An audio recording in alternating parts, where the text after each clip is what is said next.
Welcome everyone. This is a remastered version of the video created a year ago. The original video I created was of differences between Invincible Season 1 and the comics it adapts from. That original video was unscripted, and I recorded my voiceover at night while I was half asleep, resulting in poor mic quality. In this video, I will fix my mistakes from that video to provide a better experience for viewers. In this video, I'll be talking about the changes that the animated show Invincible made to characters and storylines from its source material. Don't forget to like and subscribe. Thanks, and let's get on with the video.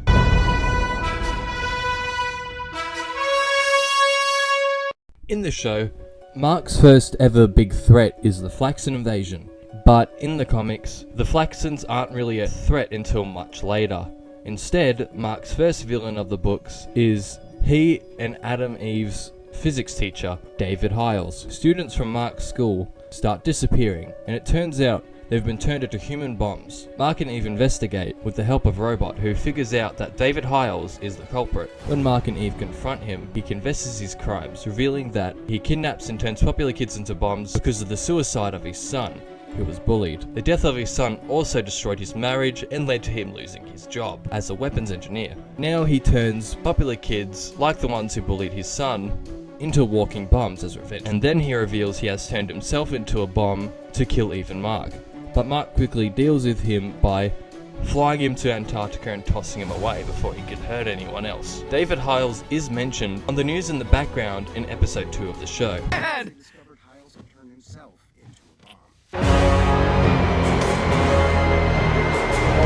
Atom Eve in the show is a way better written character. She's experienced as a superhero and mentors Mark earlier on. Eve's relationship with Rex and her parents are also fleshed out. In the comics, however, it's a bit different. She still mentors Mark, but after that, she kinda just gets annoying. When Rex cheats on Eve in the show, she lets out her anger on other tryouts for the new Guardians of the Globe team. When Eve is chosen to be on the team, she refuses after seeing that Rex is also on the team. Eve starts developing feelings for Mark. She tries to pursue Mark, but is too late, catching Mark with Amber. Eve is saddened, but is happy for Mark, later befriending Amber. In the comics, when Eve catches Rex cheating on her, she flies to Mark's house and cries on his lap, making it look like she is giving him head when Debbie walks in. Eve doesn't attend the tryouts for the new Guardians of the Globe. When she catches Mark with Amber, she is jealous. Eve gets with William, which doesn't last long because of his insufferable nature. In the show, Eve goes out to help the disadvantaged much earlier. In the comics, she does this after she graduates high school. Eve is much more unlikable and stereotypical in the comics compared to a way more fleshed out and overall better written version in the show. Mark meets the team during the first Flaxen invasion. In the comics, he meets them while fighting the Mauler twins in his pajamas. The Flaxens are also way more threatening in the show, attacking a city. In the comics, Omni-Man and Invincible fight them in a desert, and they aren't very menacing until later on the story where they're way more fleshed out. In the show, when Omni-Man saves Mark and the team from the Flaxens, he follows them through their portal. In the Flaxen dimension, he flies through their cities, leaving their civilization of fire and ash. In the comics, the Flaxens pull Omni-Man through a portal. In the Flaxen's dimension, he is in the dimension for much longer than he is in the show, which makes Deb worry. In the show, she's barely phased when Mark tells her. Speaking of Debbie, in the show, she is suspicious of Nolan after the death of the Guardians and his sudden change of behaviour after Mark gets his powers. Deb eventually steals the suit Nolan wore when the Guardians were killed and takes it to Art, where they discover that Nolan struck first. Debbie confronts Nolan, but Nolan doesn't give her a straight answer and then flies off to find Mark and enact the final stage of his plan. Cecil takes her back to the GDA, where they watch Omni-Man's killing spree and the battle with Mark. Nolan confesses that he thinks Debbie is nothing but a pet, which breaks her even more. In the comics, no one suspects Nolan, not even Debbie, and Cecil also didn't know. It's only revealed when the Immortal comes back for revenge, which leads to Omni-Man telling Mark the real reason why he is on Earth, which makes Mark retaliate, and that's what starts the big fight. Debbie only finds out when she is told after Nolan flees Earth. Debbie is also way more fleshed out in the TV nature. She is a real estate agent from the beginning. In the comics, Debbie becomes a real estate agent much later. Cecil in the show meets Mark very earlier on in the show. In the comics, Cecil only meets Mark after he's fully healed from his father's beating. Cecil in the show knew Omni-Man killed the Guardians of the Globe from the very beginning and tried finding ways to defeat Nolan and potentially Mark if necessary. Comic Cecil is oblivious like everyone else. Titan in the show starts out looking like some random crook that Mark lets out his frustrations on by fighting him. Later on, it turns out that Titan is a complex character who does criminal acts to support his family. He manipulates Invincible into helping him take down his crime boss, Machine Head, which almost gets Mark killed. And when Titan takes over the city, he makes positive changes. In the comics, Titan doesn't have a family and only manipulates Mark to help him take down Machine Head and takes over the city. He's very forgettable and does basically fuck all.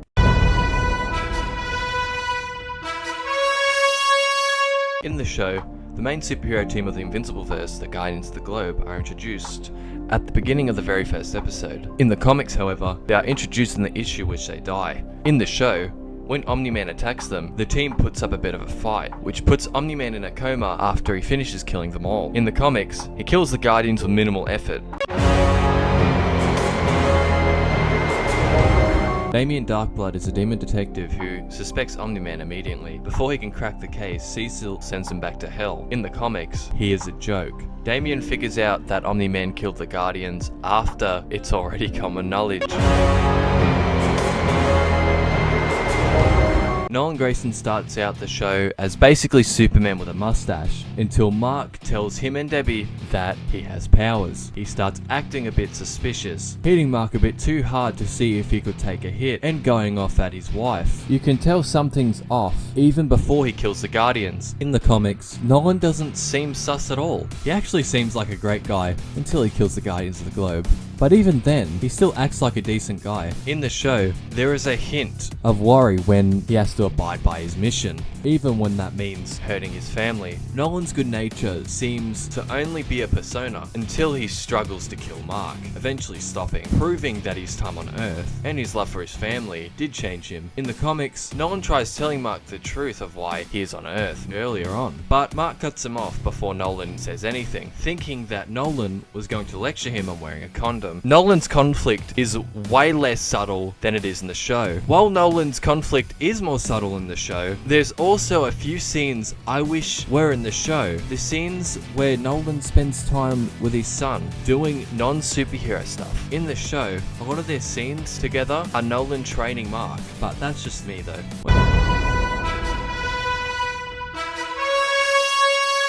When Mark gets his powers, he struggles to get used to them at the start, like when he flies into the air and has a panic attack when he almost gets hit by a plane and passing out when he gets to very high altitudes and struggling with his landings. In the comics, Mark doesn't struggle with his powers. He gets used to them almost instantly. In the show, Mark struggles with the weight of being the son of the most powerful superhero. Mark recklessly fights Titan, which ends up causing some damage. Nolan takes Mark up to a rooftop to scold him, where Mark crashes out. Hit me. What? Hit me now. Do it! I wasn't ready before, now I am. I can take it. You never hit me before, okay? It scared me, it wasn't too much, I could take the pain.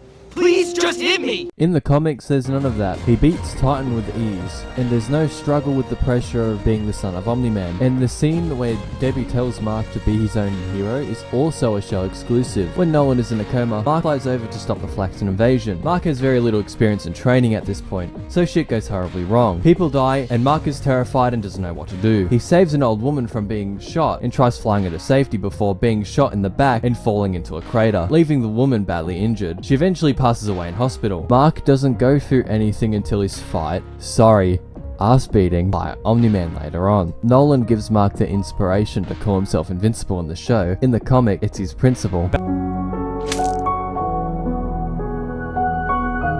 Battle Beast almost kills Black Samson and Monster Girl in the show. In the comics, he still violates Black Samson, but his second victim is Bulletproof, who isn't introduced until season 2 in the show. Also, Immortal is there in the comics because the confrontation with Machine Head happens after Nolan leaves Earth. So we don't get this scene where Nolan watches his son get butt-fucked by a furry. Also, the Immortal is there in the comics. So there you have it, some changes from the comics. If you enjoyed this video, please watch my season 2 video. I'm going to make another one of these for season 3 and eventually season 4 and other series. Let me know in the comments if you like or dislike some of these changes, and until next time.